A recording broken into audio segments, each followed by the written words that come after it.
restate that this is the Get Safe Online Rwanda webinar. We do this on a monthly basis, and this particular one is on online abuse and how to manage it. As many of us know, the internet is something that we're relying on more than ever. Than any single time in history, especially because of the COVID-19 pandemic, where people are relying on technology more and more. And of course, this comes with various risks, and these risks are to do with online threats, of which online abuse forms a significant portion, with the consequences, the negative consequences of online threats and consequences of using this technology, especially on social media. So I would like to thank by welcoming all the panelists, and with us, I would start by just reading out the panelists who are here with us. We have Maurice Hassan Kajangwe, who is a senior engineer at the Ministry of ICT and Innovation. We have Jenny Thornton, who is the head of international relations, Get Safe Online. We have Samantha Diouf, who is the country director, Girl Effect Rwanda. We have Pamela Ngabere, who is also here with us, child protection manager at Plan International Rwanda. And we also have Brian Kongori, who is the Get Safe Online Rwanda ambassador, who will tell us more about the ambassador scheme program. We also have Fred Musi, who's a legal analyst and attorney, who is based at the Rwanda Development Board, and myself, Dan Mpisi, as the moderator. And the first question goes to Maurice. Maurice, who is here on behalf of the Ministry of ICT and Innovation in Rwanda. And if you could just start, Maurice, by telling us what are the most common incidences of online abuse that Rwandans face, and how does the Ministry of ICT and Innovation partner with other organizations to prevent and manage this? Thank you, Maurice.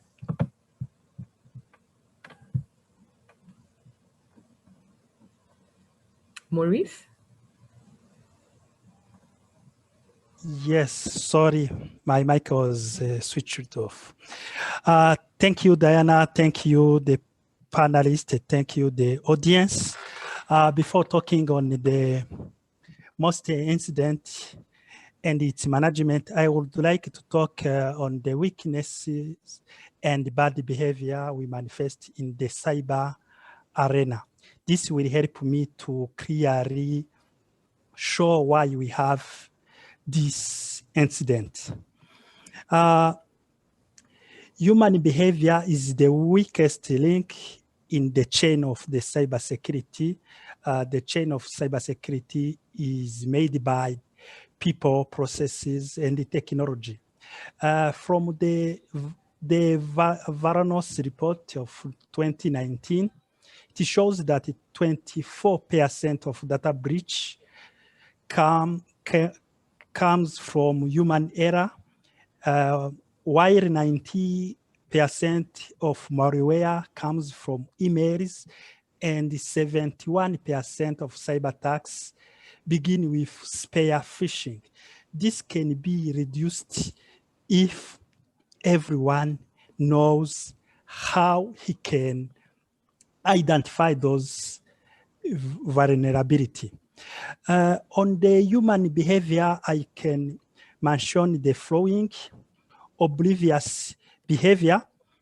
This is an innocent person who conducts any online activity without knowing that what he's doing can harm the business systems or his or her data. Here we can say, for example, unattended the computer in the conferences. How many we let our laptops or smartphone in the open area in the conferences, thinking that if we are in the conference, there is no any bad person there. He can steal the laptop with confidential data, or he can, someone can copy those data. Working in the remote area, we are in the pandemic period where most people are working home or are using open Wi-Fi to access the business data, the business systems. Here we do this without thinking that if we are we are using the open Wi-Fi, it can harm. It is unsecure network, and we are treating the confidential data. They can be someone man in the middle who are copying, who are monitoring what we are doing. We mostly also store the confidential data on the mobile devices. For example, we put the client email agent in our telephone, personal telephone or personal laptop, and we download the emails on our personal laptop, which can be used with our families related, and we, without thinking that they can copying or they can modify the emails. We are most the good Samaritan. Really, the Rwandan people, we trust everybody. We are here for helping someone. And how many we take unattended USB driver, and we wanted to know what is on the USB driver, and we plug in on the business laptop. These are for oblivious behavior. Sometimes also it is the similar as negligent behavior. Sometimes we have an urgent email that we have to send. We know that using open Wi-Fi it is not good, but as it is urgent, we underestimate the risks behind. Sometimes we use the weak password because memorizing the strong password is hard, or we use the same password as the password we use on our personal social network or on our personal emails. This make also the risk, the data that we have to protect, the business data. Social media. The social media is one of the biggest portal for data breaches. Is where the phishing attempts are the most likely. As we know, the social media is made with the philosophy that if we oversharing, it may bring about.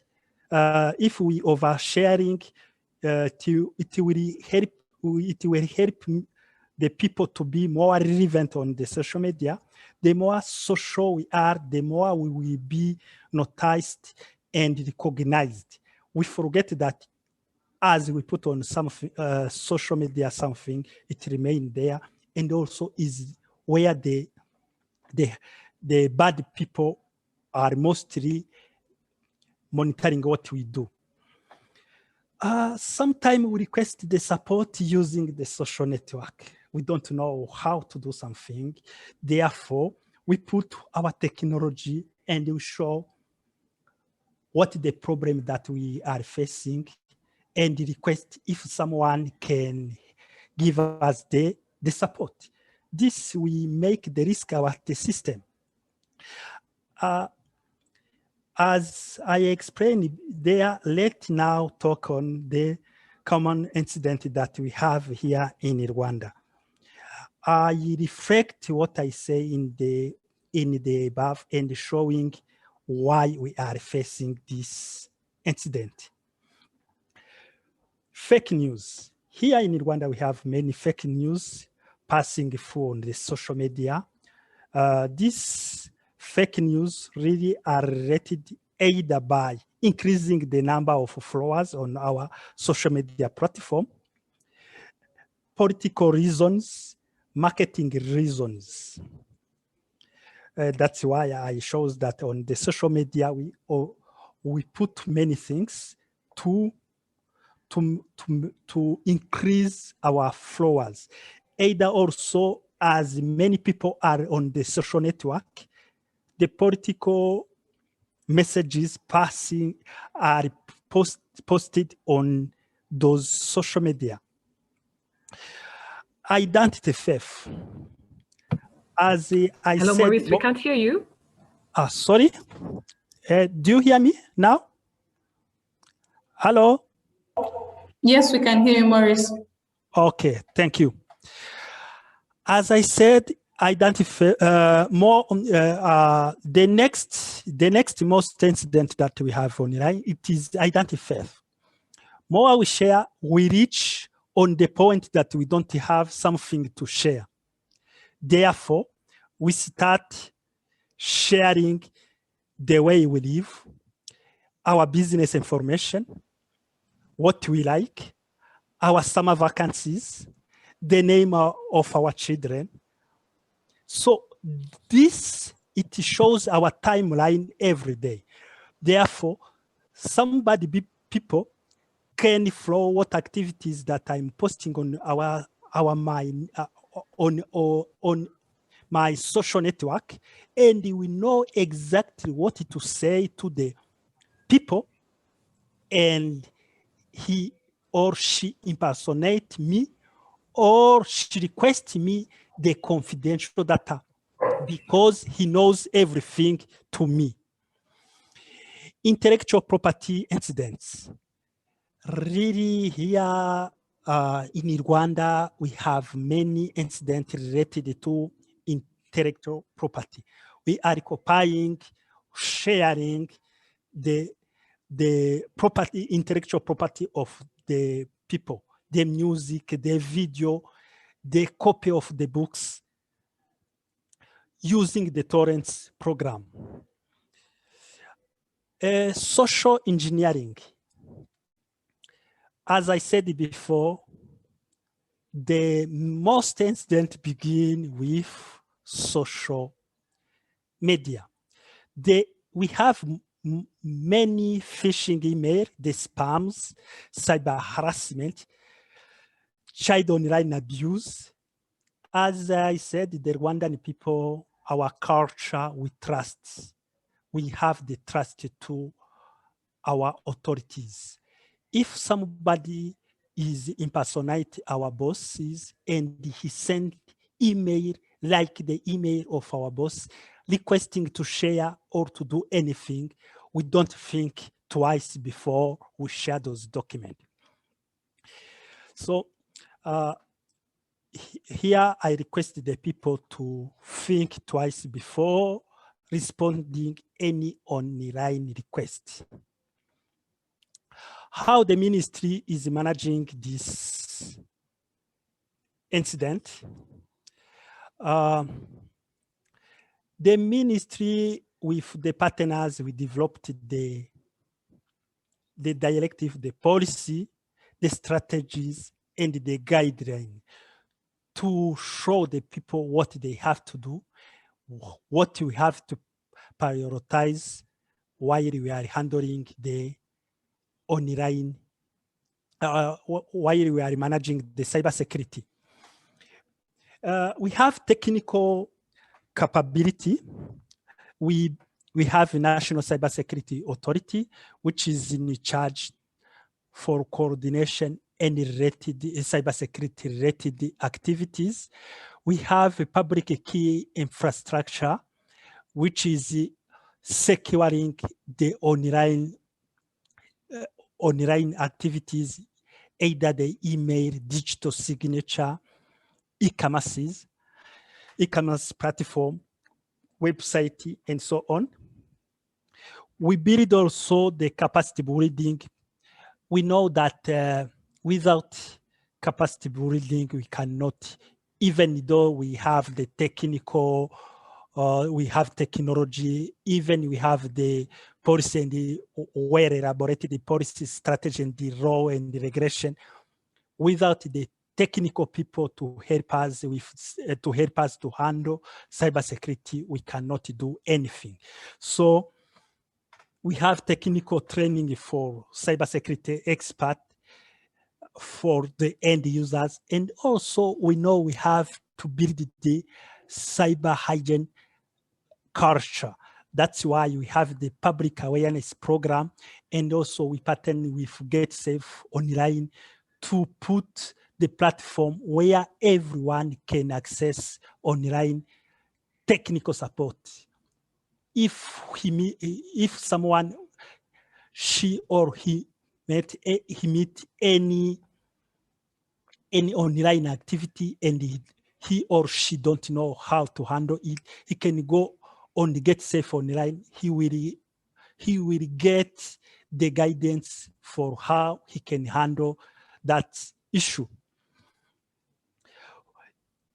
Even though we have those platforms, cyber incident can happen anytime. We cannot stop cyber incident. We cannot stop all cybersecurity incident. So if any incident happen, we can manage it. How? We have cybersecurity incident response team who is 24 over 7 days, 24 hours over 7 days, are monitoring and are there to support if any incident happen. We have digital forensic lab with the capability to investigate on how incidents have been where any incident have been happened.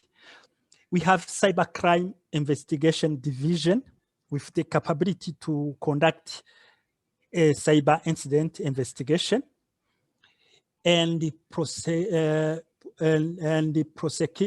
have the cybercrime law, which will help us to prosecute someone who caused any cyber incident. And also we know that cyber incidents are cross-cutting. That's why we have the cooperation with different international organizations such as AFRISAT, Interpol, and FAST. If you allow me, that's what I have to present. If any question, I'm happy to receive it and to respond it. Thank you, Diana, over to you. Thank you very much, Maurice. That was some great insight, especially looking at how Rwanda works with partners, at the Ministry of ICT and Innovation works with partners in Rwanda and out of Rwanda, different stakeholders to really ensure cybersecurity, especially with issues to do, as you mentioned, such as online abuse. I would like to ask the panelists to switch on their videos when they're talking. We resolved that technical issue. I'd also like the questions. We've seen some questions coming in. Please put them through in the question and answer box to all the registered attendees. I'd also like to just reiterate, this is a Get Safe Online Rwanda webinar. This happens on a monthly basis. Get Safe Online Rwanda is a campaign aimed at promoting online safety to users and promoting online behaviors to different users across the country. It's in partnership with Get Safe Online UK, as well as the Ministry of ICT and Innovation and the Rwanda Information Society Authority, RISA. And this is a campaign that kicked off in July 2020, and it is still going on. And this is why we're having this webinar on online safety and regarding online abuse and how to manage it. The next question I have is, I am going to put it forward to Jenny.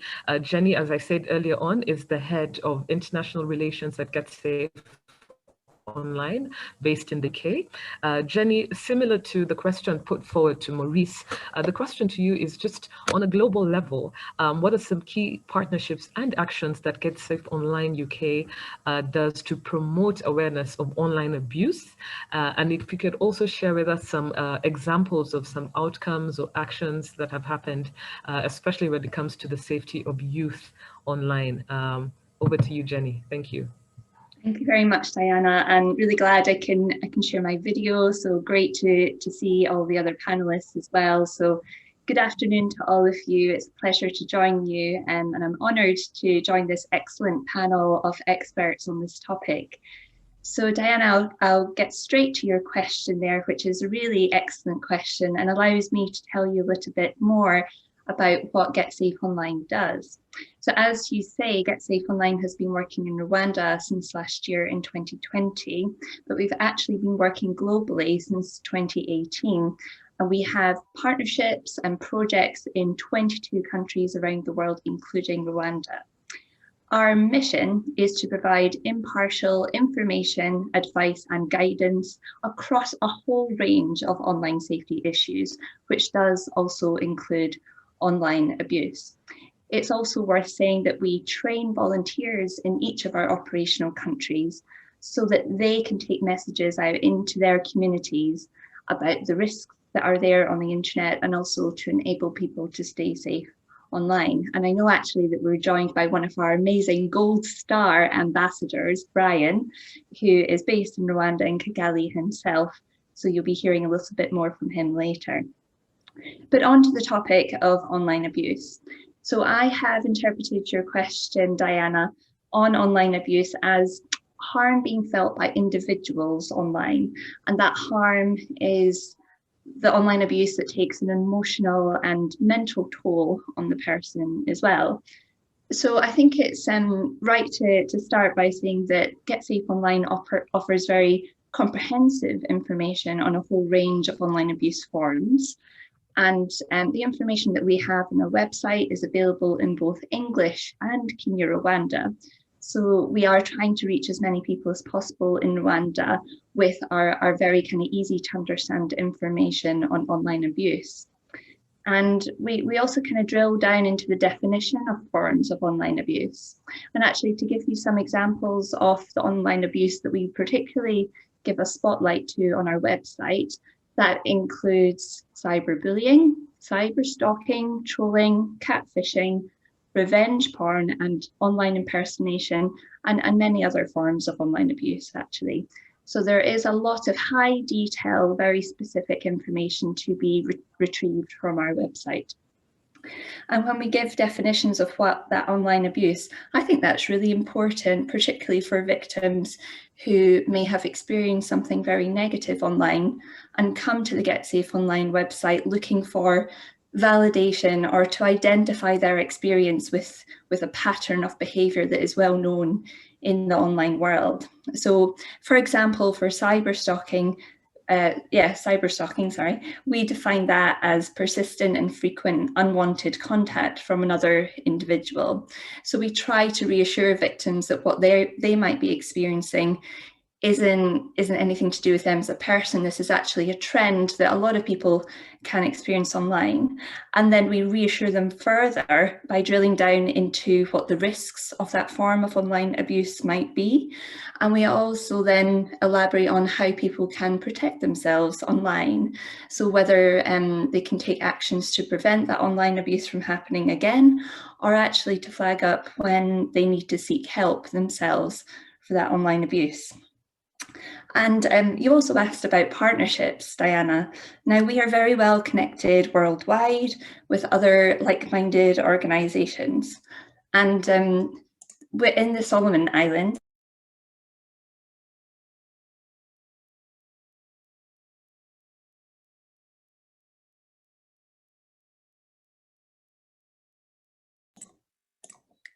Hi there, I'm really sorry, my internet broke just for a second. I'm back now, so I'm not sure where you heard up to until. So I'll just rewind back to talking about our global partnerships. So in the Solomon Islands in the Pacific, we partnered with an organisation called Plan International, and we helped with their celebrations of International Day of the Girl to try and help build public awareness of online abuse that is particularly acutely felt by women and girls. And another example of a partnership that we have globally is one in Indonesia. And actually, we developed content on online gender-based violence, which includes abuse experienced by the LGBT community in particular. So as you can see, online abuse is something that we feel very passionate about at Get Safe Online.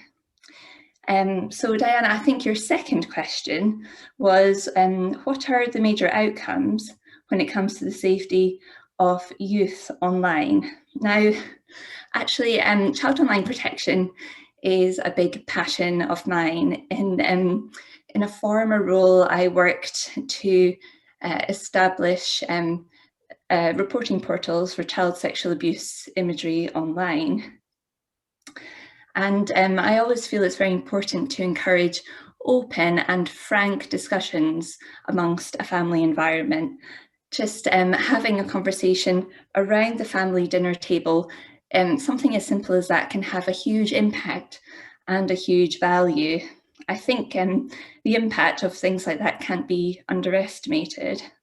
And for a child to know that they can confide in you as a parent or a guardian, that if something happens to them online that's negative or they're worried about, them knowing that they can confide in you and restart that conversation about online safety is absolutely essential.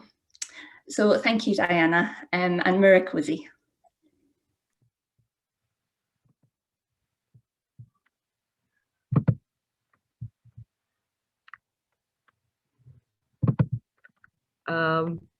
Thank you very much. And it's always a pleasure to hear you speaking Kinyarwanda from time to time. Thank you very much. I would like to just encourage people asking questions to just basically put it in the Q&A box, please. That would be great.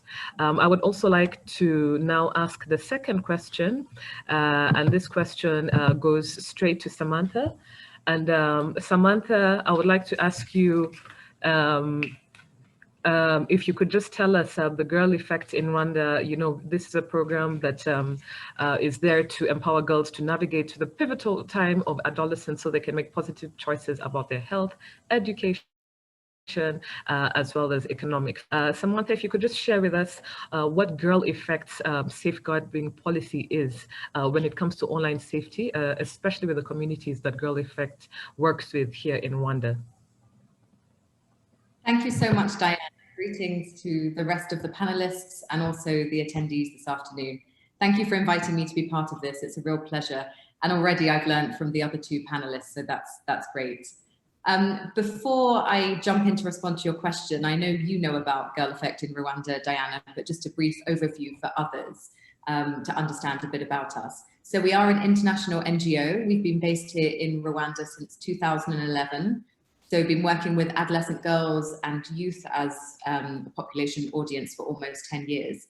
And we exist through a media youth brand. So Niña Minga, hopefully many of you will recognize that, meaning beautiful girl inside and out who makes wise decisions. So Niña Minga was the first media youth brand here in Rwanda, created by girls for girls. And how we do our social behavior change programming is through different online and offline platforms. So we create a magazine, a radio show, a radio drama. We have a network of over 700 clubs across the country. We have a network of Girl Guide brand ambassadors. And then very pertinent to this discussion, we have digital platforms and channels. So we have an interactive voice response channel, IVR, SMS, so our audience can send us text messages. And last month we received 14,000, for example. We have a website, we have a USSD number on the 845 platform that hopefully many of you in Rwanda are aware of. And then finally, we have social media. So Maurice mentioned a lot about social media. So we have Facebook and Instagram, which I'll mention more about in a minute. From the name Girl Effect, we do work with adolescent girls aged 10 to 19, but also young women aged 20 to 24. But also we know from our research that our content that is based on sexual reproductive health, economic empowerment, mental and emotional well-being in these times, COVID response and COVID safe behaviors, economic empowerment, etc. So we know through our research that our content is also really relevant to boys and teachers and other adults, parents, so they consume our information as well. We benefit from being part of a global organization. So we are present in Ethiopia, India, Malawi, and Tanzania. And we also have lots of digital online presence. So that's just a brief about Girl Effect. So I think a few of the panelists so far have mentioned what the problem is, and I'll talk about Girl Effect's safeguarding policy, but then importantly, how we put that policy into action to make sure that the adolescent girls with whom we work are safe and no harm comes to them. So the problem that we see with our audience of adolescent girls aged 10 to 19, and I think Maurice mentioned it and Jenny, about abuse and harassment, bullying. We know that our adolescent girl audiences, they often face online abuse, and they are definitely targets for predators.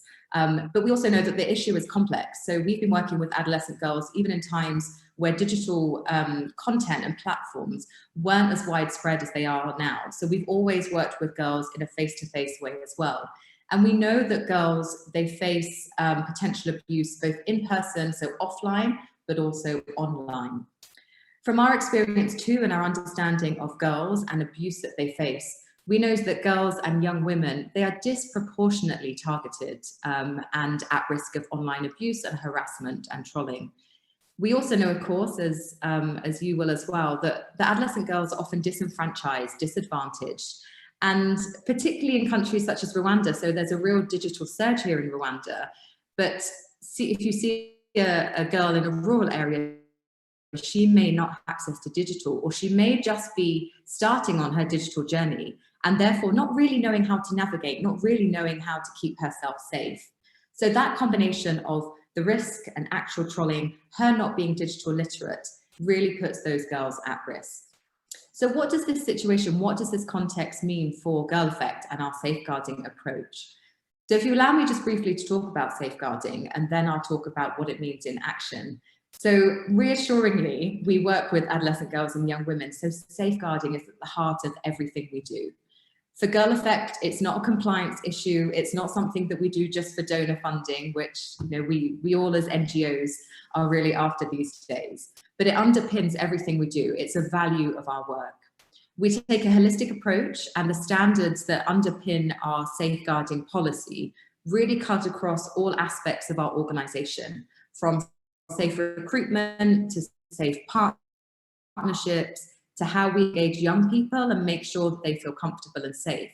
And again, importantly, our safeguarding relates to digital safety and privacy, which are two slightly different aspects, but very, very important. As I mentioned, we work with adolescent girls both offline and online in Rwanda. So our safeguarding policy is equally important in both of those scenarios, especially here with our work with adolescent girls during this time of COVID, when we know that digital platforms are even more important. During the first lockdown last year, we saw a huge surge in our Facebook engagement. So really the youth and adolescent girls who can access digital, so from 15 upwards really, turning to digital platforms, which is why digital safeguarding is so important. So to your question, Diane, sorry, it's taken me a while to get there, but how does this focus on safeguarding and our policy help us to overcome these challenges and really to ensure the safety of our online audience? So as I mentioned, this policy, the tips, the guidance that we have in place inform all of our digital work. And the benefit that I have here as being country director in Rwanda, and we've been here 10 years, but being part of a global organization, is that I can pull on all the lessons of India, for example, that have purely a digital program. So we are really learning from the global organization who are at the forefront of developing digital content and platforms and have the expertise in designing digital safeguarding.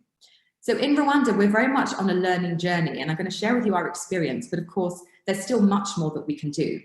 Giving you an example of, I mentioned it before, but Facebook. So Facebook is one of our growing digital platforms for adolescent girls and where we have the most interaction with our audience. We do have the IVR line, which is extremely popular, on average about 10,000 calls a month, and our audience can leave phone messages. We also have the SMS line. Last month, I think I mentioned, we received 14,000 text messages. And those text messages can range from feedback on our radio drama, but also it can raise, an adolescent girl can say that she's at risk, or she's been raped, or that she feels insecure. So we have safeguarding mechanisms and response to IVR and also to SMS. But with Facebook, that is the main real time and live response that we can give. So at the moment with Facebook, we reach 65,000 users here, presumably in Rwanda. We have 16,000 followers, and we have an average monthly engagement of 7,000 youth. What we've seen here with our growing content on Facebook and audience is that we do see inappropriate messages, predatory behavior, and concerning comments, which of course, everything we want to do is to keep our audience safe and to make sure girls have a positive journey. So it is our duty of care to make sure that we respond in the appropriate way. And for example, we have had, in response to some sexual reproductive health content on Facebook, we have had messages from men saying, you know, direct message me. So trying to really take over a moderation. And of course, that's a risky behavior. And for a girl who doesn't necessarily understand that that is not someone innocently offering to help them, it could lead to some of the things that Jenny has been mentioning about stalking, about harassment. We've also had experiences where, in relation to content about safety and gender-based violence, which we know are issues here, we've had girls disclosing their experiences, saying that they're at risk, and even sharing sensitive information and calling out for help. So in those situations, again, it's our duty of care to respond. So how do we do that? What is it that we do? So we have measures in place already. We have community guidelines that really set out a code of conduct and how we expect behavior to be on platforms, on digital platforms. But at the moment, that is not live on our Facebook page, which is a real priority for us. So that is the next step. However, what we do at the moment is that we have moderators. So in Girl Effect, I am blessed to have an amazing team of young, dynamic, young women journalists. So 2 of my journalists on a weekly basis, they moderate the Facebook page. They currently do this on a Monday because we know that Facebook is most active for our audience at the weekend. And they will flag any concerns, but also they will hide any comments and really report things to our internal safeguarding manager. So we have staff moderation and we have community guidelines that very soon will be on Facebook. For our 1019 SMS line that I mentioned, for which we have 14,000 messages, so slightly going away from Facebook at the moment, but just so you can see how our safeguarding approach is very holistic with our different platforms. So we filter all of those messages. So imagine 14,000 messages last month and going through those and looking for words that are real triggers. So we have had messages from girls who have said, I have been touched by my uncle, you know, is that normal? We have had messages from girls, I think Jenny was mentioning something that alluded to it, about victim, you know, you want to support survivors and you don't want victims to blame themselves. So getting all of these messages and pulling out trigger words to identify those and making sure that we respond and signpost them. So we work in partnership with the Gender Monitoring Office to make sure that if a girl is at risk, that we signpost her to the relevant services to help her get support. Of course, those of you who know our platforms, and indeed Facebook, for example, we do post online stories. And we will often have photos of the sources that we use in the magazine. It's very important for us that we get consent. And part of our safeguarding policy that then trickles down even to digital platforms is to make sure that if we use a photograph of a young girl from Bugesera, that we don't give out personal data that is identifiable. So we will give a girl's name, her first name, her age, and her district, but nothing more detailed than that, because otherwise that girl can easily be identified on the digital world and then be identified again in the real world. So these are just a few examples of what we do. As I mentioned, Facebook is a real, and online social media is a real growth area for us. There is a lot more that we can be doing as Girl Effect to make sure that our audiences are safe, especially as in these coming months and years, the digital platforms will grow even more popular. My concluding, if you allow me, Diana, just my kind of summary and I guess a bit of a call to action, both for Girl Effect here in Rwanda, but also others in this digital space for adolescent girls. I think it's really important that in partnership and collaboration, we make sure that girls, they go on a digital literacy journey. As I mentioned, it's great that girls are accessing digital information. It can open up their worlds and really help them on their journeys. But if they're not digitally literate, if they're not empowered, if they don't know how to keep themselves safe, then they will continue to be at risk. We also know that, of course, there are risks of being online, which is the theme of this webinar today. But for an adolescent girl who lives in a society, not just Rwanda, but a society where there are barriers to information, there's barriers to accessing services, a girl would weigh up the advantages of being online outweigh the disadvantages and the potential risk. But we need to make sure that girls do have positive experiences. And in order for that to happen and for them to keep safe, we need to design digital spaces with and for girls and make sure that they are safely moderated. And again, as a global organization, we have lots of experience in India of having safe, moderated Facebook spaces with 1,000 girls at a time. And that is something that we can learn from, but that having that design and digital safe space is really important. And then finally, I'm already thinking about how Girl Effect Rwanda could actually partner with Get Safe Online. All of our content is available on our different platforms. And as I mentioned, girls need to go on a digital journey and really understand the risks that they face and how they can overcome them and how that we can support them. So I think partnership is really critical. Then my final remark is that Girl Effect globally, we've been on this journey for a few years now. And in the chat box, if it gives me permission, I will add a few links. So there's some digital safeguarding, the principles that I mentioned a few of them. And then also a couple of webinars that we did a couple of years ago, particularly about the digital journey that we've been on in safeguarding. So I will share those with you because I really believe that together and through learning, we can do much more to make sure that we respond and that particularly adolescent girls, young women and youth are safe online. So thank you, Diana, and I look forward to answering any questions that may come up. Thank you. Thank you very much, Samantha. Always happy to hear on information from Girl Effect. Personally, I've been privileged to, work with in the organization Girl Effect in the past, and amazing work in the different countries it's working on to promote youth, especially girls, adolescent girls in particular. The next question, we just want to get a legal perspective. It goes to Fred. Fred, thank you once again for joining this particular webinar, and we just wanted to add a bit of legal perspective to this conversation when it comes to cybercrime, when it comes to online abuse. And if you'll just quickly allow me to read the question to you, Fred, is to do with, in Rwanda, we have the law number 60/2018, 22/8 of 2018. This is something that was officially gazetted on 25th September 2018 on the prevention and punishment of cyber crimes. So if you could just give us an idea in Rwanda, what are the provisions in this law regarding online abuse and what penalties do perpetrators face? Thank you, Fred. Yeah, thank you so much, Diana, and thank you all of you, the participants, for your informative presentations. Yeah, I have learned a lot about the reality from Samantha, Jenny, Morris.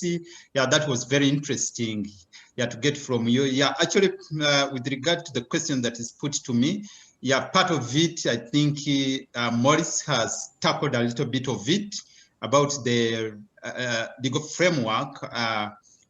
Legal framework with respect to preventing and punishing cyber crimes. The law basically that you have just mentioned, maybe before I come to this law, to me, this was an incredible development from the legislative point of view, because if you look at our penal code, did not accommodate most of these cyber crimes. You see that technology is moving so fast. So there are a lot of trends related to the crimes. Of course, internet has revolutionized life, but has also opened up a Pandora's box, whereby today we are discussing about some of these challenges, whereby we don't have we cannot enjoy online safety. So I think this was a very interesting arrangement for the Get Safe Online, because I'm seeing that this is part of the public awareness, people to understand that really cyber crimes are there and what are the mechanisms in place, to combat them. So what I was saying is that the penal code that we have currently, even before its amendment, did not accommodate some of the the well-known cyber crimes, like Jenny mentioned, the cyberbullying, cybersquatting, catfishing. So they were not mentioned in the penal code. So when this law came into place before that, so I think I also involved using my column. I wrote a couple of pieces that Rwanda needs a data protection law. In that article, I also mentioned the cyber crimes that we need also to revisit our law, basically to accommodate some of the cyber crimes that are emerging. So now, turning to this new law of the cybercrime law that was adopted in September 2018, I think this is why I said that this was a remarkable achievement, whereby if you look at this law more particularly, so it mentions some of these cyber crimes. So it talks about cyber crimes from different perspectives. There are those cyber crimes that to do with that would affect the confidentiality, integrity, and availability of the computer data or computer system. There are also cyber crimes related to the digital signature. There are cyber crimes that are related to the content.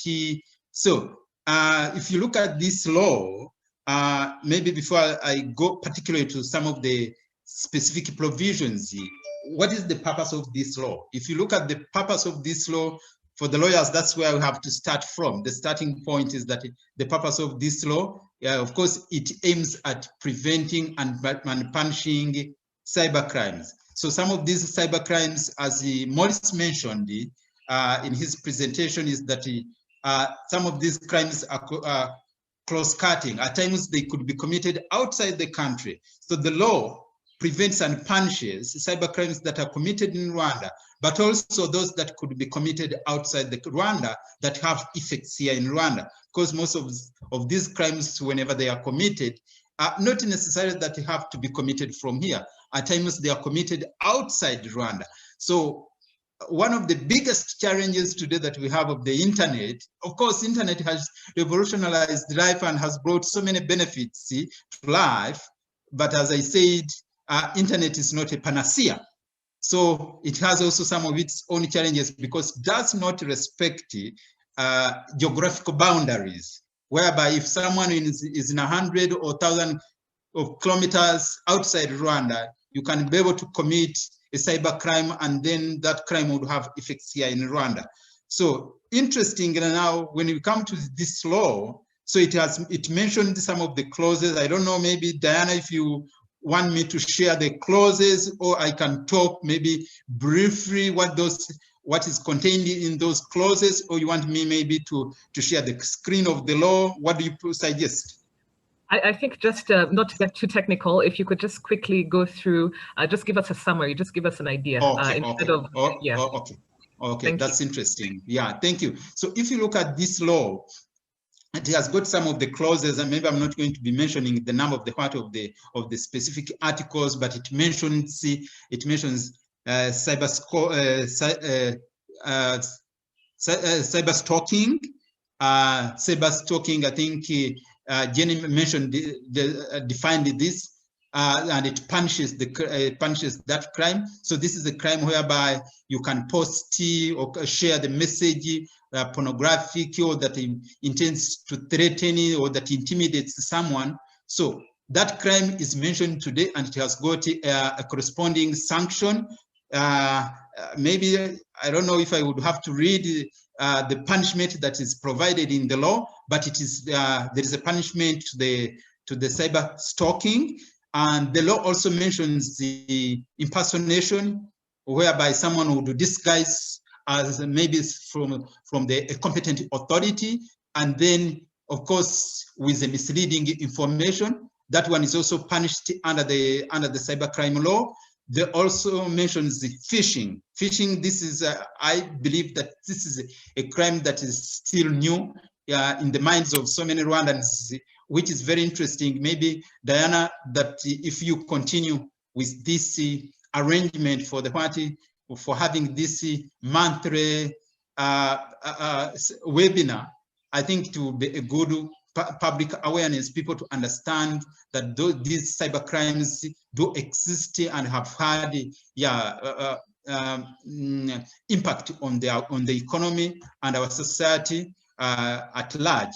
So phishing is one of the crimes of cyber crimes that are accommodated in our cybercrime law. So phishing, whereby this is about sharing sensitive information, whereby a message would come, maybe an email that is disguised, that is someone who now is asking you a sensitive information. Some of this information they would need is the credit card number, whereby maybe they can get once they get the credit card number, they can be able to steal money from your account. Maybe let me give you one illustration that came to, I received of the case of phishing. Sometime back, I got an email that was telling me that Fred, you have been invited to attend a conference in San Francisco, California. And that conference, so they would sponsor me. They would sponsor my air ticket from here to San Francisco, and then from San Francisco I would attend another in Dakar in Senegal, but then in Dakar I would pay for my hotel. So if you look at the organization that would pay for me the air ticket from here to San Francisco, then from San Francisco to Dakar in Senegal, on Senegal they would require me to pay for my hotel bill. You can now imagine the bigger part of it has been covered. Now they want me to pay. They said that now I have to send them my credit card number. I pay for myself the hotel bill. So now you can see that the message they sent me, it was so attracting. 85% had been covered, or 95%. Let me say 95% had been covered. So just 5% they need me to cover it for myself. But in that case, so it was a message that now they wanted me to look at that the bigger part of it has been covered. So it was now enticing me now to disclose my credit card number. So if I had done that, I think that would be an opportunity for them now to steal the money from my account. So I was sharing an experience of such phishing. That is one of the crimes that are committed. Other crimes, of course, they mentioned the impersonation, cyber squatting. Of course, it's many forms. Sometimes it's the same as cyberbullying. The intent is to cause intimidation or fear, to instill fear in the minds of people. So this is harassment. So the interesting is that now the penal code did not punish these crimes, but if you look at the cyber crime today, punishes those crimes, so they are prohibited and have got corresponding sanctions. So I don't think that maybe, you would even memorize if I said that maybe the punishment is from this, from 5 years to 6 years, from 2-3 years. But the point here, I think, is important that for us to understand that some of these cyber crimes that are emerging as a result of the development of the technology, so are accommodated in our cyber crime law. That's part of the law, but also I think it is important also to mention that we have got, like Maurice mentioned, that we have got our National Cybersecurity Authority, which was the law that establishes that, and that organization or authority came in place in 2017. 2017 today, interestingly, it has got the authority. I think one of the previous cabinet decisions, they appointed the CEO of the National Cyber Security Authority, and I think I'm not sure if maybe the whole organization has been staffed, but to the best of my knowledge, it has CEO and deputy CEO. So I think it has a key role, which Maurice also mentioned, in awareness raising, and ensuring the online safety. So if you look at the responsibilities entailed in the law establishing that authority, So it has the primary responsibility. It has the primary responsibility to ensure the online safety, whereby it has to engage with the other public among its mandate, to engage with the public authorities, private entities, to work together, to collaborate, yes, in fighting cyber crimes. So this that is it. But there is also Ict Law of 2016. It also has got some interesting provisions, whereby like the ISPs, internet service providers. Here you talk of telecommunication companies.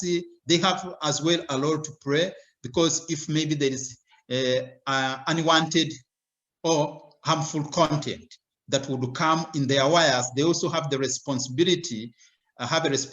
In case I'm a victim, I have the right now to notify the ISPs now to take down that. So the law provides, the Ict Law provides that once the ISPs or the telecommunication companies in particular, they have the duty, what we call notice and take down. Notice and take down. So if the content is harmful, so they also have the obligation under the law to take down that content which is offensive. So if you go back to the, if I go back to the cybercrime law, actually it punishes the internet service providers, particularly the telecommunication companies, if have been notified and they don't take down that offensive content. So that's on the part of the law. If you look at those three laws, I think they're very important in terms of the legal framework to combat cyber crimes. And then in addition to that, so we have our relevant the law enforcement authorities like RIP, prosecution and courts. All these, they work together, of course, to bring the suspects before justice. So they're part of the law enforcement authorities. So generally speaking, this is a remarkable development to have this law in place and having the relevant institutions in place. But what's important here is that there is more that needs to be done for public awareness, because having the laws in place, it is one thing, and dealing with these crimes more effectively is also another thing. So therefore, one of the things is now that is needed in our society in Rwanda is to raise this awareness so that so many people can understand how do they prevent from being victims of the cyber crimes. Where do they have to report? What are the relevant authorities? What do they have to do? Because there are even, I think, technical trainings that are needed for people to understand. So to briefly, I would say that today there is an incredible development in combating cyber crimes in our country. Thank you. Thank you very much, Fred. That was a comprehensive outline of the legal provisions when it comes to cybercrime, fighting cybercrime in Rwanda. And thank you for the range that you gave, especially the focus on online abuse, what constitutes online abuse, the penalties of online abuse, ranging from phishing to online impersonification, cyberbullying, cyberstalking, and that sort of thing. It would be great if you could maybe also share in the chat group with all attendees any links that you have. I'm seeing some of our panelists sharing on chat, more information to attendees or directly responding to the attendees. So feel free to share, Fred, any links for further reading to our attendees as well as panelists. Thank you very much. I'd like to go to the next question. And the next question is to you, Pamela. Pamela is here on behalf of Plan International, and she's here and her position, as I said earlier on, Pamela is in charge of a child protection manager. And thank you for joining us, Pamela. My question to you is, according to studies by Plan International, the largest ever global survey on online violence shows that 1 in 5 girls, which amounts to 19%, have left or significantly changed their behavior on online social media platforms after being harassed, while another 1 in 10, which amounts to 12% of girls, have changed the way they express themselves. So clearly, online abuse, online harassment really has a significant impact on the most vulnerable in society, which, you know, boils down to girls and women. So my question to you on behalf of Plan International, Pamela, tell us more about the Freedom Online campaign that I know Plan has been running, and how it works to make online spaces safe for girls as victims of gender-based violence. Thank you, Pamela. Okay, thank you, Diana. And thank you to the rest of the panelists for what they have shared. It was really interesting. So happy about the safeguarding parts that Samantha covered as well. Maybe before we go to the Freedom Online, I would just want to give you a little bit of a background of how Freedom Online came into existence. So the Freedom Online is rooted in the Girls Get Equal campaign, and this is a campaign that we've been having for 2 years, I think, for now. And it's a global youth-led social change campaign, and it's about ensuring every girl and young woman has power over her own life and can shape the world in which they live in. So this campaign, the Girls Get Equal campaign, was launched in 2018 in October during the International Day of Girl Child. And by 2019, October, that's a year ago, 2 years ago, over 71 plan officers had already launched, including us as Plan Rwanda. So the Girls Get Equal campaign is anchored under 3 demands, under 3 pillars, if I might say. We have the equal power, equal freedom, and equal representation. So the equal power demands influencers and decision takers to create spaces, opportunities, so girls and young women can have the power to make crucial decisions affecting their lives. The equal freedom talks about or demands that advocates for girls and young people to have the freedom to move, to live, but more specifically to speak up without threat of being harassed or violence or abuse.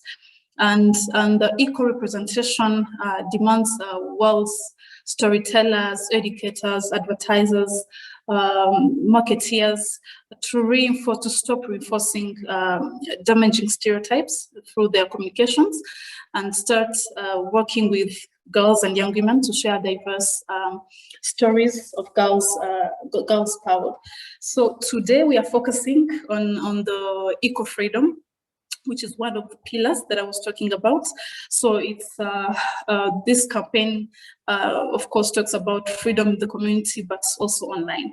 And Freedom Online campaign was launched in October last year. And we were very honored as well to launch it parallel with the Girls Research Report about the gender-based harassment and abuse on social media.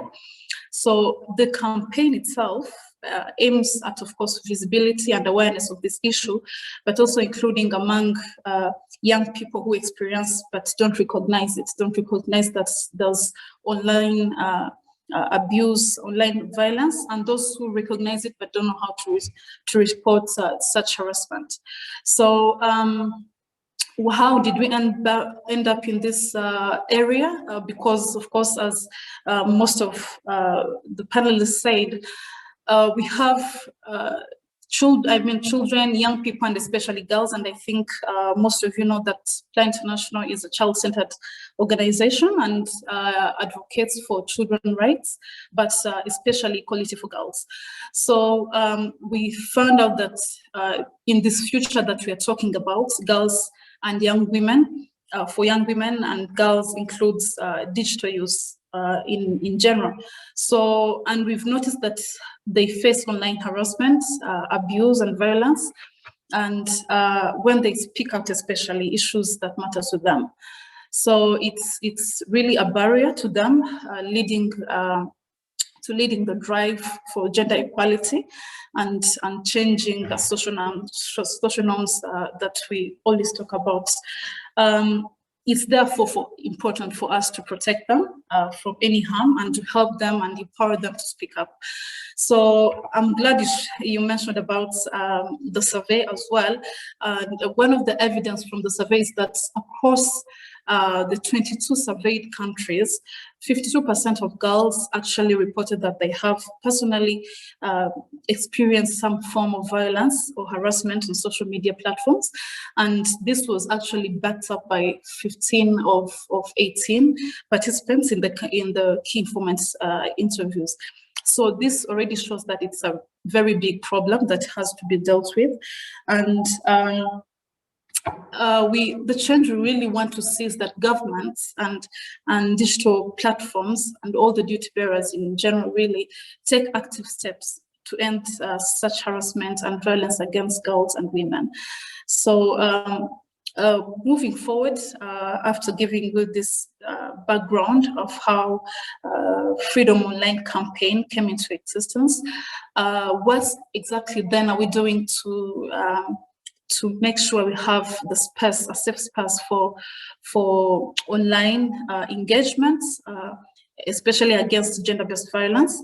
So, of course, the first thing we do is awareness raising on this issue of online abuse, because we found out that actually some of the children that we work with and young people that we work with don't actually know what child online abuse is, or they know what it is, but they don't think it's abuse, or they don't even know how to report it. So one of the things that we do is around awareness raising.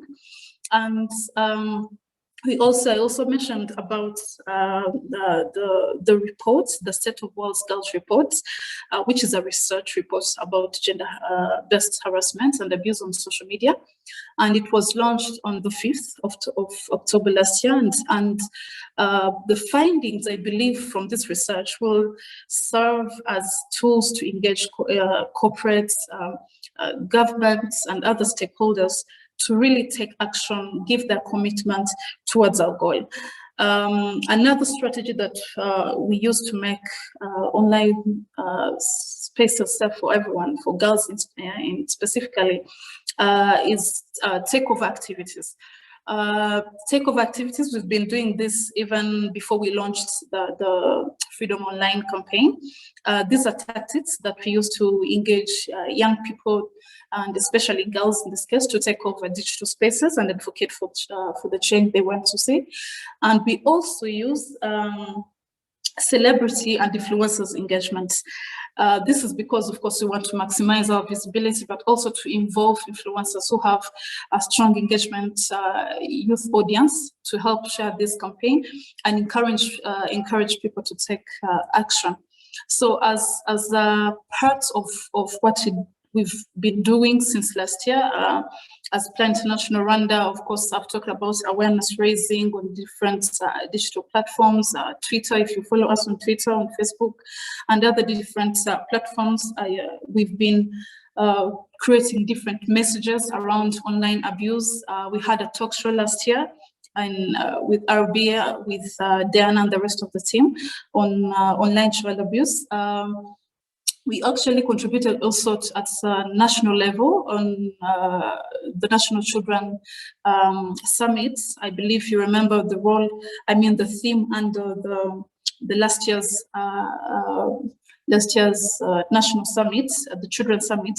It was around the role of family to fight against online child abuse. So we were part of the organizing partners for the National Summit, and we were privileged to have a segment in the New Times to talk about the issues at hand and to give relevant recommendations to parents. Also, as part of the takeover activities that I've been talking about, last year, during the IDGC, the International Day of the Girl Child, we had a girl to represent us who was coming from Gasigo District, and Gasigo District is one of our program areas. and she took over the position of Sandrine Isheja, who is an influential journalist and someone who really advocates for gender equality. And she took over that position. She went to the studio and talked about these issues and voiced out issues around online child abuse in particular, and gave different recommendations. It was really a very fruitful session. To have more of evidence-based programming, if I might say, we also conducted last year a child protection assessment that shows, that stipulates from the findings what are the protection risks that children are facing in time of COVID, especially in Rwanda. We did that in 7 districts, and thankfully we don't work in isolation. We did this with CLADO, and it's a very huge document, and that shows different issues that children are facing. And we had a component that was during the findings, that we had, the online abuse or the issues children are facing online was also included, especially that children are now using different technologies to access education. So it was important that we also incorporate that in the assessment that we did. And it was really astonishing how children actually don't really know what this is all about. And I'm not just talking about us or the children, some of the children who are privileged to have information about this. I'm talking about the grassroots level, and I think that is where we have to do more awareness around this, because some of them know maybe there's a problem or online child abuse. They know what it's all about. They know what's bullying, what's harassment, but they don't know how to report it. They don't know who to tell this. They think it's something you can deal with and just move on. So I think we have to do more awareness about that. So basically, we've been doing a lot, and we have much more in the pipeline. But also we do, as Samantha was saying, as I started saying before I started the discussion, we also do safeguarding, of course, because let's face it, we might even be the ones exposing them to further harm as we engage with them in different activities, in our interventions, the programs that we do. So because we engage with them, then we have to have that safeguarding policy in place. So we have a global safeguarding policy that's there to protect children from any harm that can occur as a result of engaging with us.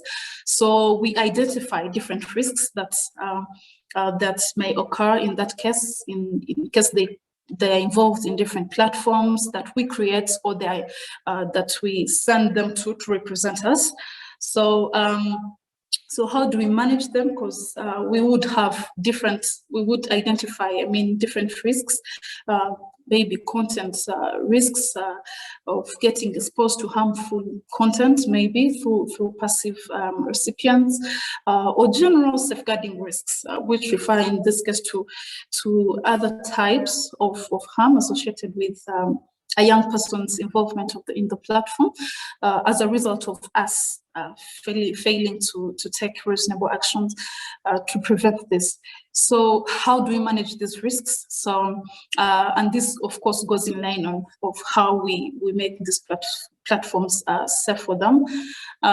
We understand first of all where these young people are organizing, what platforms, what do they use, what are they talking about in those platforms. Then we help them choose the right platform, depending on of course the cause and what we're advocating for.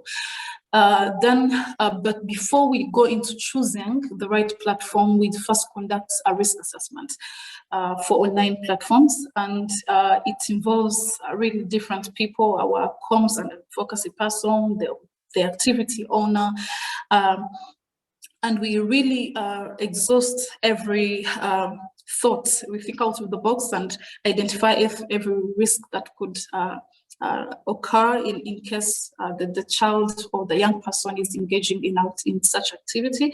And of course, we have we get their informed consent before we move on to engaging them in such activities. We have different guidelines, and we put on community guidelines and code of conduct to help us have guidance on how we are going to manage such platforms. And on top of that, we also engage with, we establish moderators to make sure these platforms are well moderated, but also have someone, if I might say, as a chaperone to guide the young people who are engaging with those platforms.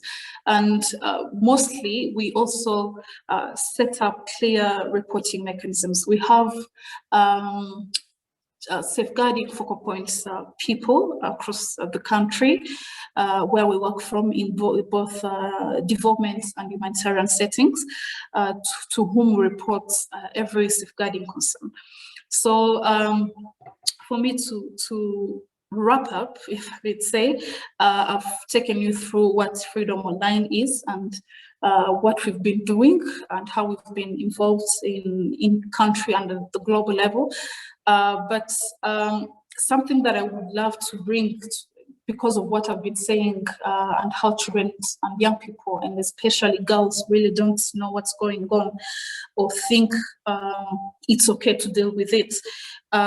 It's something that we should advocate for. It's not less of a crime just because it's done online, and it's something that we have to have in our heads, in our hearts, but also advocate for.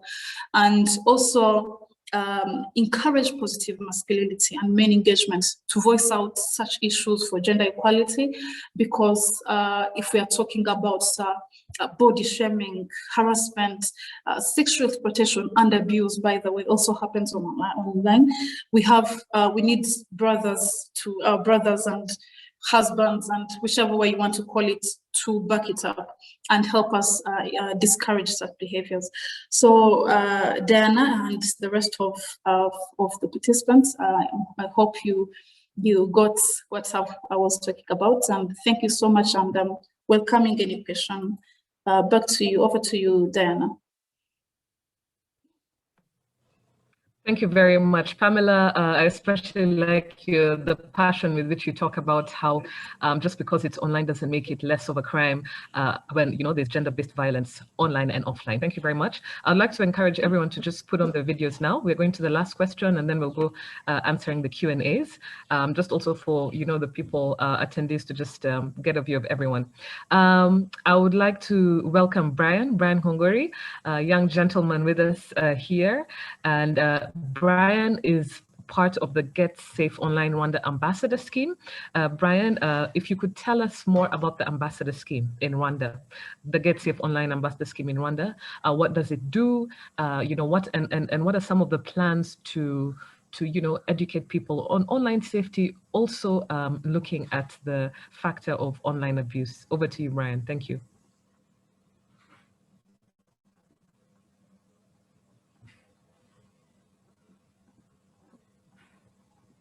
Brian, you're on mute. You're on mute. Just unmute yourself. Sorry. Great. Brian Mongori, Get Safe Online Ambassador.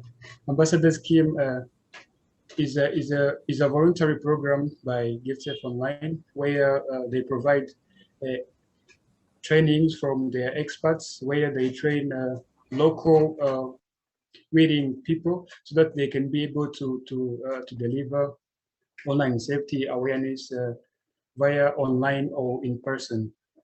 So about the second question about what are our plans. So our plans is we just made it as a whole in one plan where our goal is to reach each and every Rwandan who just use or internet users in Rwandans.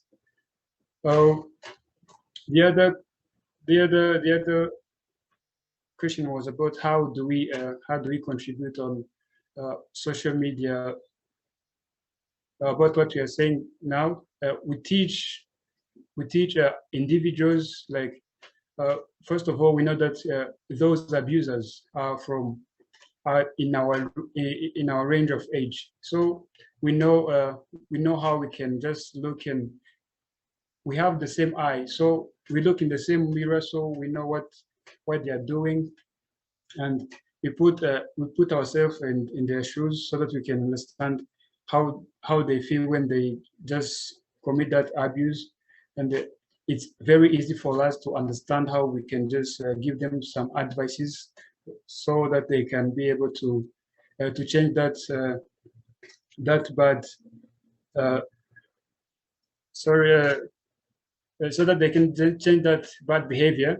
And to make sure we tell them that whatever you're doing on social media, you think you are anonymous, but maybe sometimes, even if you are impersonating yourself and claiming to be someone else and thinking that no one will be able to just know who you are, but maybe sometimes or anytime you will be found, and what you're doing will be at stake so that everyone will know that you are not a good person, even if in real life you're a good person, but you better practice what you are in real life.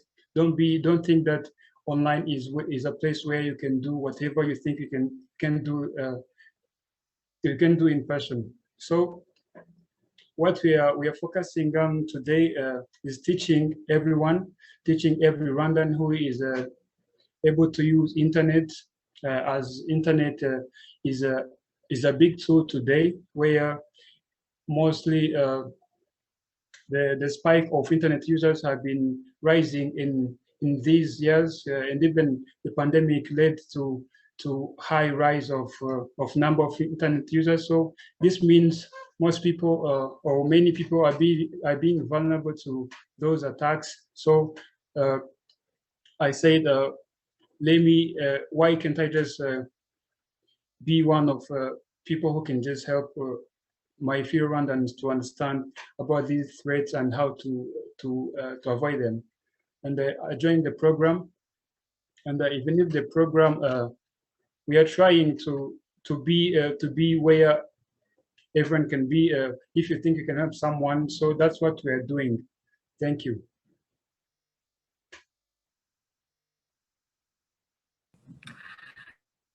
Thank you very much, Brian. I would like to also just share that for more information on the ambassador scheme, you're free to join to visit the website GetSafeOnline, www.getsafeonlinerw.org.rw, and it is a comprehensively translated website in Kinyarwanda as well as English. Brian, thank you very much for just sharing with us more about the ambassador scheme. If I can just quickly ask, how many ambassadors are there so far as part of the program?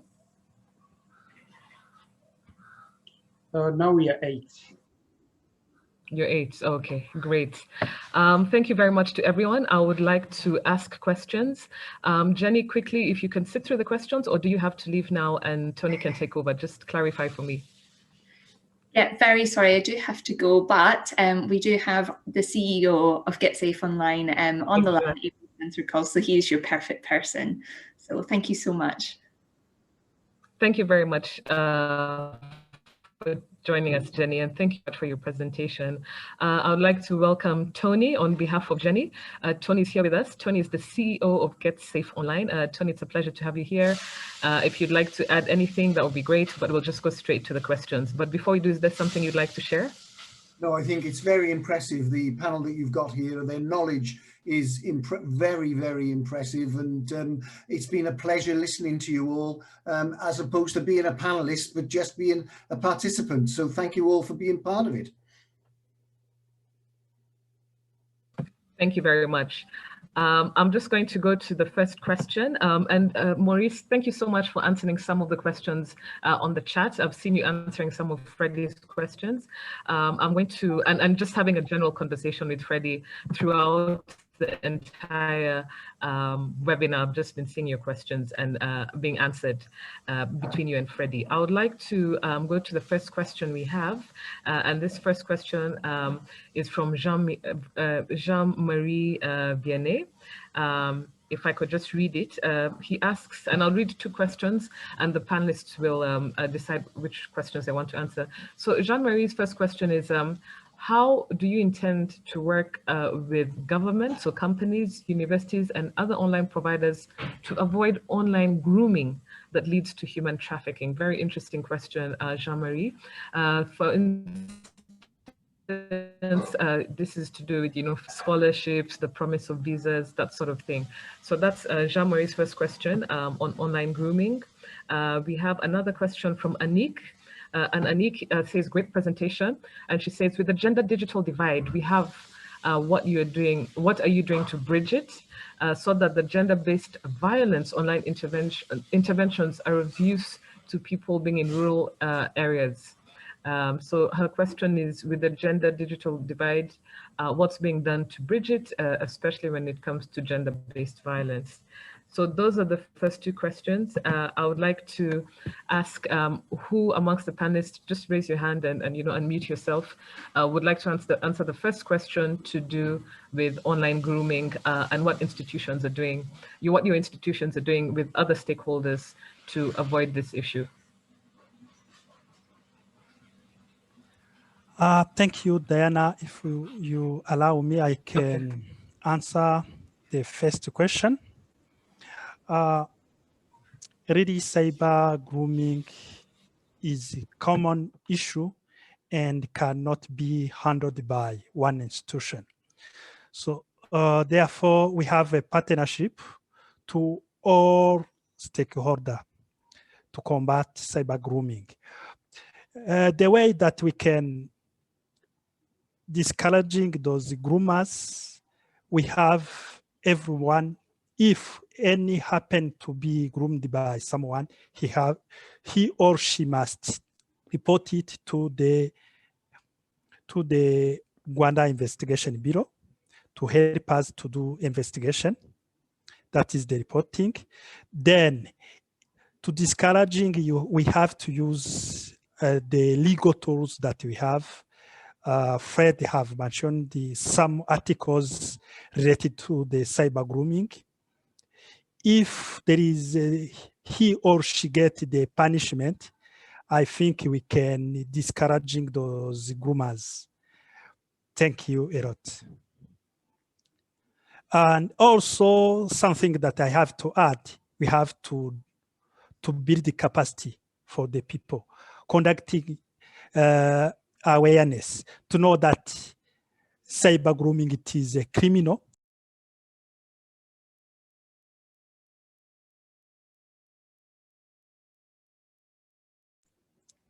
Sorry, I think I was muted. I'm saying also we have to conduct capacity building, and the people must know that cyber grooming is a criminal activity and can be punished. And if it happens, they have to report to the investigation bureau.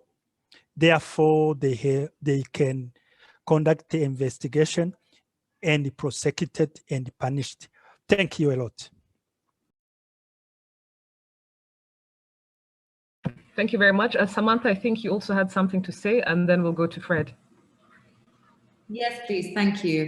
I think, yeah, what has just been said is really important, but I think also from the adolescent girl perspective, it's really about helping her and our audience understand, what the risks are, what the behavior is, and what to avoid. So I think the thread or the comparison I can make to the work that we're doing with girls in person at the moment through our offline content is around sugar daddies. So we know that often sugar daddies is an issue, and often you have to look at the root causes. So if girls are living in a situation of poverty where even their basic needs aren't met, then they're often kind of tempted by the attention of someone who is potentially grooming them.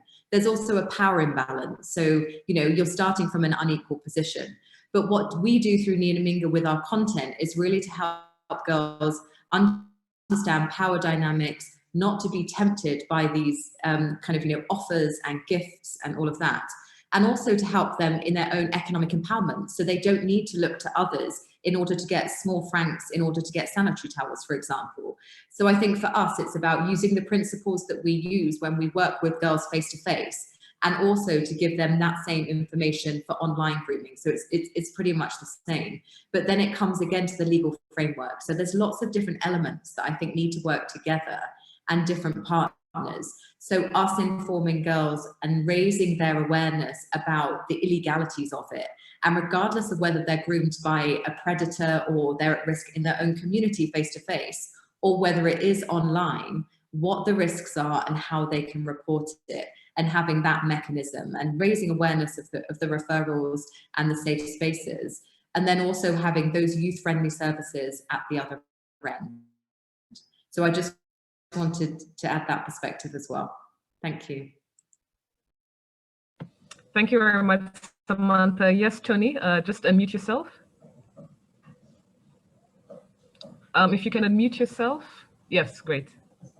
As a former police officer, and I was a police officer when we set up Get Safe Online, I worked as a law enforcement officer in this area. And the big thing for me, and it's something that Morris and both Samantha has said, is you've got to work in partnership. It cannot just be one organisation that does this. You've got to make sure there's legislation in place for the police to go undercover, to track these people out.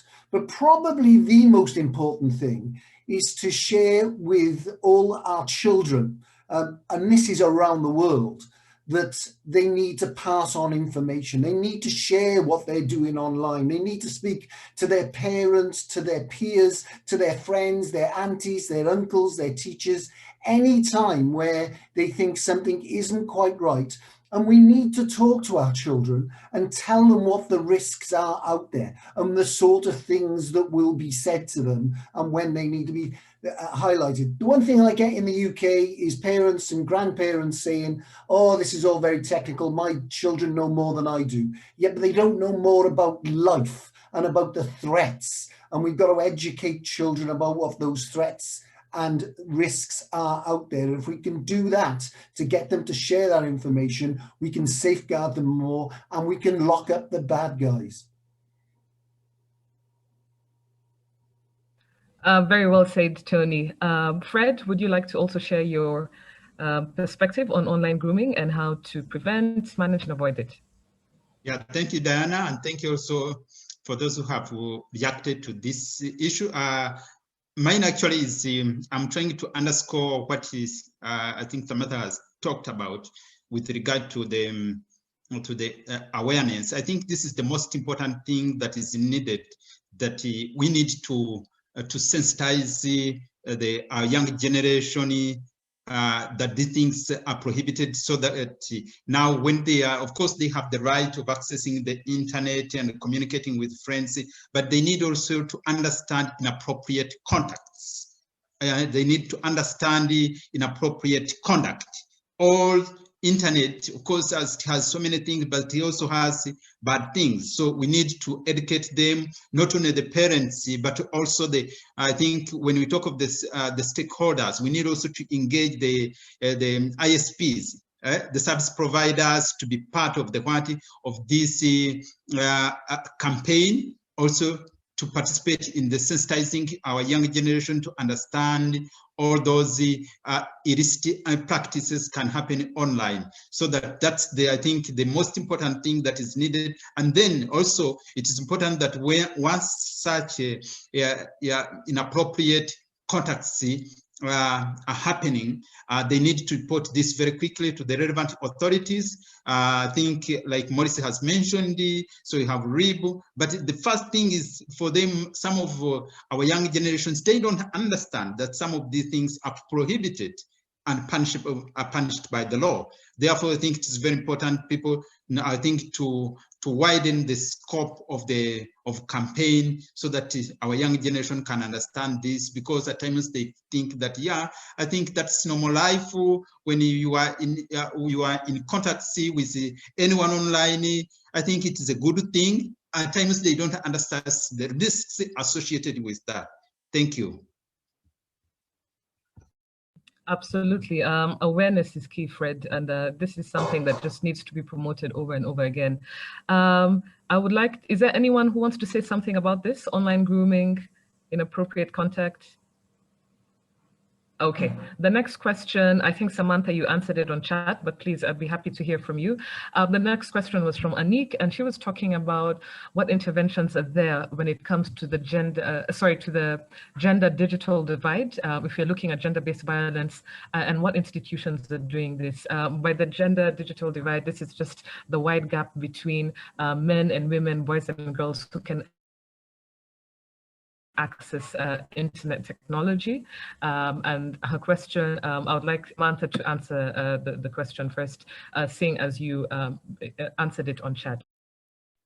Thank you. Apologies, I was following the lead of others who were replying on chat. But I think this is a great question because, as you know, there is still a gender divide not only in Rwanda but many other countries. And I was just using the example in my response around. Sorry, my daughter is just about to bomb this call. So I was using the example of the work that we're doing with Girl Effect and Uminga. So what we're really trying to do is meet girls where they are at the moment. So we know that not all girls can be connected. What's important, I think, is that we have a combination of lo-fi and hi-fi technology so that a girl in a rural area, which is the question, is that she can access someone's phone. She might be able to borrow her brother's phone or her father's phone. I'm very sorry about this. I don't know where my husband is in order to come and get her, but let me carry on. So a girl in a rural area, she may be able to borrow a phone and access IVR, which you don't need a smartphone for that. You can just call up 1019 and you can listen to content. On the other hand, we also print 75,000 magazines twice a year with critical information for adolescent girls that we distribute through brand ambassadors, so that information gets directly into the hands of girls. Then likewise, content is on our website, on Facebook. So what I was trying to explain here, which now I'm not articulating very well because I'm in a hairdressing salon, is that it's very important for brands like Nyinyiminga and Girl Effect Rwanda to make sure that we have multiple channels that can reach girls no matter whether they can access a radio, they can access the, just the basic phone and call IVR, or whether they can access information on Facebook and the website. So really covering girls and meeting them where they are as they go on this digital journey. Thank you, Diana. Sorry for the distraction. Thank you, Samantha, and hello to little Samantha's daughter. I would like to just know if anyone wants to answer or respond to that question, not even so much as what your institutions are doing, but what ideas do you have on how we can ensure that if we're dealing with the gender, divide when it comes to technology, what can we do to make sure that if there's gender-based violence, this is something that can be dealt with, and is there someone who'd like to respond to this, Pamela or the rest of the panelists? Yes, Pamela, yes. Over to you.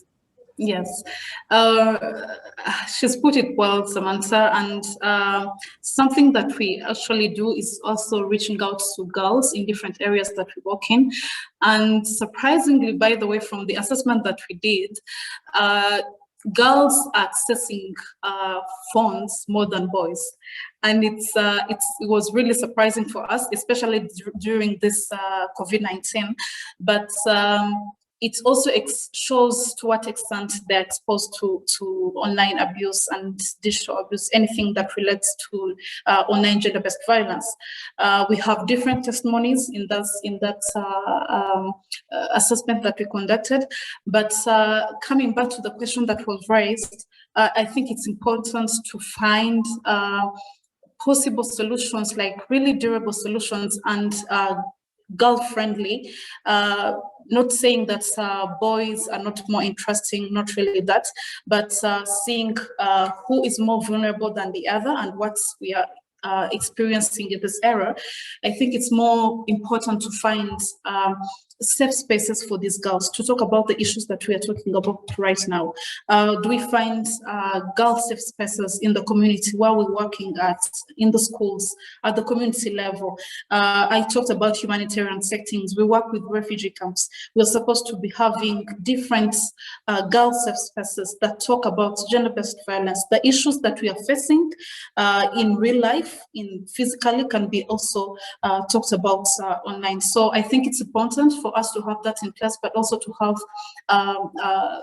well-detailed report mechanisms in place that supports these girls, especially if these issues are in place, for us to know how we are going to be following up on this, on the issues that they are going to be raising, because it wouldn't be important for us to just have all those strategies in place and for them to know them, but they don't know how to report such concerns. So for me, it's equally important to have those strategies, but especially have really safe spaces for girls to discuss such issues. Yeah. Over to you. Thank you very much, Pamela. I think Freddie, who's been with us, your questions have been answered by Maurice in detail. I've seen on the chat, it's very technical, but Freddie's question was, how do you deal with insider and privileged attacks? And Maurice answered that. Maurice, is there something you'd like to add between the responses you've been having with Freddie on the chat? Just unmute yourself, please. Thank you. Thank you, Diana.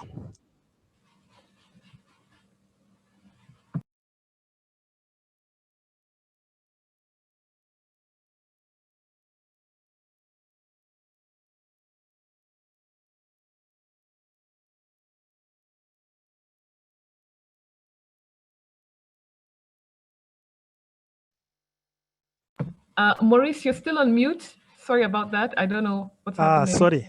Oh, here. sorry. Thank you. I'm saying that It's okay. insider threat, it is some activities, harmful activities can be done by the employees. You cannot really stop it 100 per 100, but you can reduce. For reducing that, you have to start during the employment. You have to do screening, know the people that you have.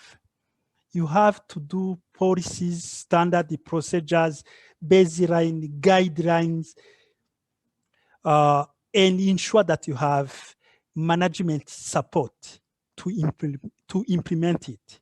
You have to do regular audit, monitoring to ensure that your employees are performing well, and to know if any malicious is happening.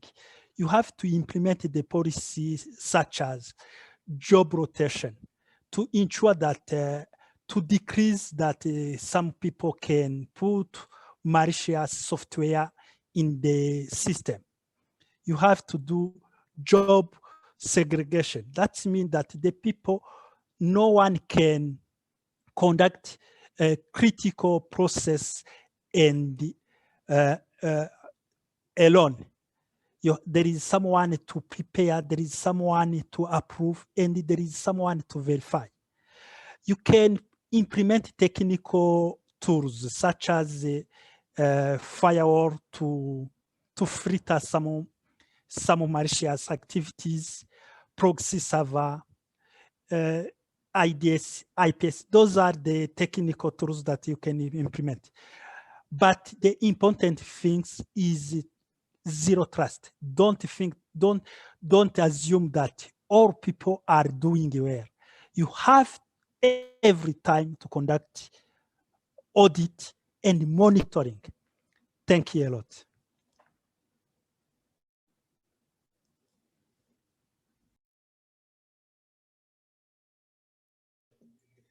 I hope you are mute. Yes, I saw that. Sorry about that. Apologies. We've come to the end of the webinar. Thank you about that. Even though the last question was really not about online abuse and how to manage it. Generally, the focus for today has been on online abuse, how to manage it. I'd like to thank all the participants. And with that said, I just want to get closing remarks from all the participants, the panelists on this particular topic. Your closing remarks on what more needs to be done when it comes to this issue that's affecting, millions of people worldwide, whether it's adults, men and women, or teenagers, especially disproportionately disproportionately young girls and women. If you could give your closing remarks just on this topic. I will start in order of what I'm seeing on my screen, from Fred to Maurice, Pamela, to you, Samantha, to Tony and Brian. I'll remind you later. But Fred, very briefly, closing remarks before we hear from the rest of the panelists. Thank you. Thank you, Diana. I think my closing remark to this, to the topic, which I must say that it's very interesting and it's timely, is that we need to emphasize on this public awareness so that the general public can understand, because our target, in as much as we are focusing on the youth, young girls and young boys. But before we come to that, it is very important that the parents, all the stakeholders, they need also to be part of this wide campaign to understand that there is a threat to online use, because we all need to use our internet freely and safely. Therefore, I think this campaign concerns everyone. One thing that I liked from the law regarding cybersecurity, it's that probably I didn't mention because I didn't go in details of all the clauses, was that everyone has to cooperate with the relevant authorities in case of there is a need maybe for information. There's anything that you can provide maybe to the relevant authorities in order to fight cyber crimes. I think this campaign, I think it's critically important for us, for everyone to understand, without looking at maybe one group of the young boys and girls, but everyone to understand now the need to make now our online environment safe. Thank you. Thank you. Thank Over you. to you, Maurice. Thank you. My closing remarks is to request everyone to become cyber mindful. Remember that any online activities we are conducting we are building a new identity in the virtual world. So we will be judged on what we did online. I request everyone to not conduct any malicious online activity. As the business owner, remember that to implement online trust zero model, because today I'm a good person, but tomorrow I can become a bad person. I request anyone to report any online incident. This will help the people. This will discouraging the online malicious activities, because they will know that there is law enforcement behind them. Then the last one, remember to separate personal activities to the business activities. Thank you a lot. Thank you very much, Maurice. Pamela, your closing remarks and thoughts on the topic of online abuse and how to manage it. Thank you. Okay. Firstly, I would encourage the online community to really take zero tolerance to approach to avoid this violence against women and girls, but also to encourage children, young people, and especially girls, to start speaking out about these issues. It's not right to be bullied. It's not right to be harassed. It's there are laws and policies in place. We have a child online policy in Rwanda, and we all have people really who are advocating for this. So I think it's high time for not us just talking about this, but also the children to be more involved, the teenagers to be more involved, young people to be more involved, and to not accept such behavior, and to help us advocate for this cause. So my closing remarks really would be more about awareness raising to those children. I've talked about children and young people at the grassroots level, at the community level, in rural areas really, to help them understand what's going on, and us as practitioners to help them advocate for change that we want to see, but also practice what we are preaching. Yeah, thank you, Diana. Thank you very much, Pamela, much appreciated. Over to you, Samantha. Thank you. I think Pamela and I are very much aligned, and also we share the same building where our offices are. But in reflection to, I think, all the different things that have come up for me, there's something around rights and responsibilities. So we are blessed, we have the legal framework here, and the laws are there, and it's, you know, we've got the right side sorted out. And then the responsibility, I feel like this is where the multi-stakeholders come in. So it's the responsibility of parents to really be there to understand what their children are doing online. Yes, to give them the opportunity to have access to online, to open up their world. But, you know, digital isn't a babysitter. You shouldn't really just let children be online by themselves. So the parents have a responsibility to also understand the digital journeys that we're all on as country, as citizens, and also to support their children. It's the responsibility of different stakeholders and organizations from where we're from to raise awareness, to create a conducive environment, and, as kind of Pamela said, really to help girls and youth speak up when they're facing such abuse. So we need to make sure that there is this awareness of what are the risks. Yes, there are massive benefits to being online, but what are the risks? What are the prevention measures? What's in your control? And then if something isn't out of your control and you are a victim of abuse and phishing and all of this online violence, then where are the mechanisms? Where can you go? And then finally, I think something around the wider community, and I think it's been mentioned a few times about community guidelines and behavior and expectations. We all should be setting an example, and we should all opt in and subscribe to these safe behaviors online.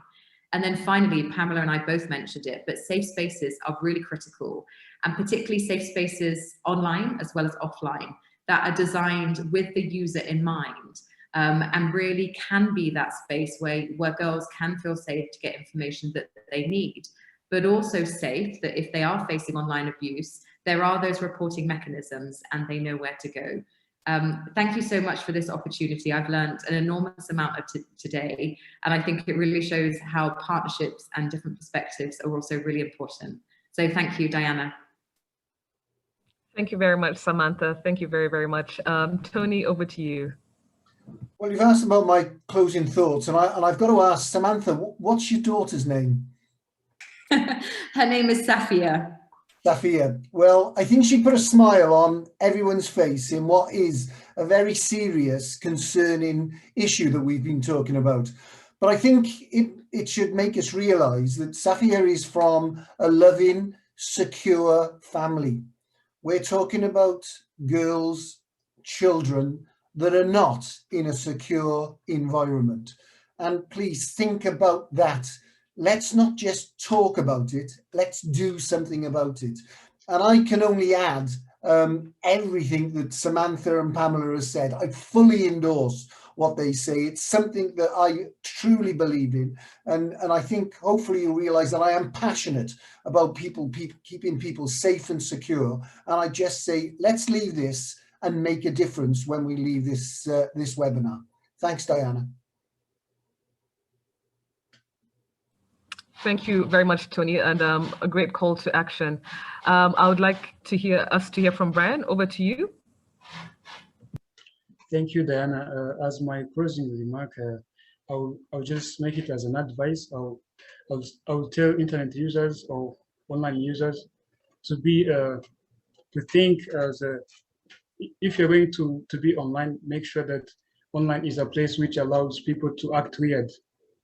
So you have to be able to, you have to equip yourself with that thing, knowing that at any time I may be attacked or just be bullied or all those abuses. So, and the other thing I would tell people to just limit data your personal information you're just putting online. So that information, amount of personal information you're putting online, will help those abusers to use them to attack you. Thank you.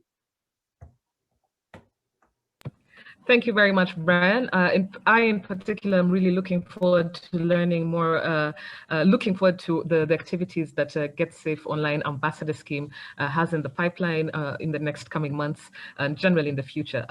Thank you very much to Fred, to Maurice, to Pamela, to Samantha, to Tony, to Brian, to Safia too, who made a nice guest appearance. I would like to thank all the panelists and just say that we are going to share this webinar on the Get Safe Online Rwanda platforms. For a wider audience reach. I'd also like to thank all the people who've been attending. We had a total of 53 registered, but the number kept on going back and forth as people, I think, couldn't stay during the entire course of the webinar. Thank you very much to everyone. I'm wishing you a very good weekend wherever in the world you are, Tony in the UK and the rest of the panelists in Rwanda. And I look forward to more webinars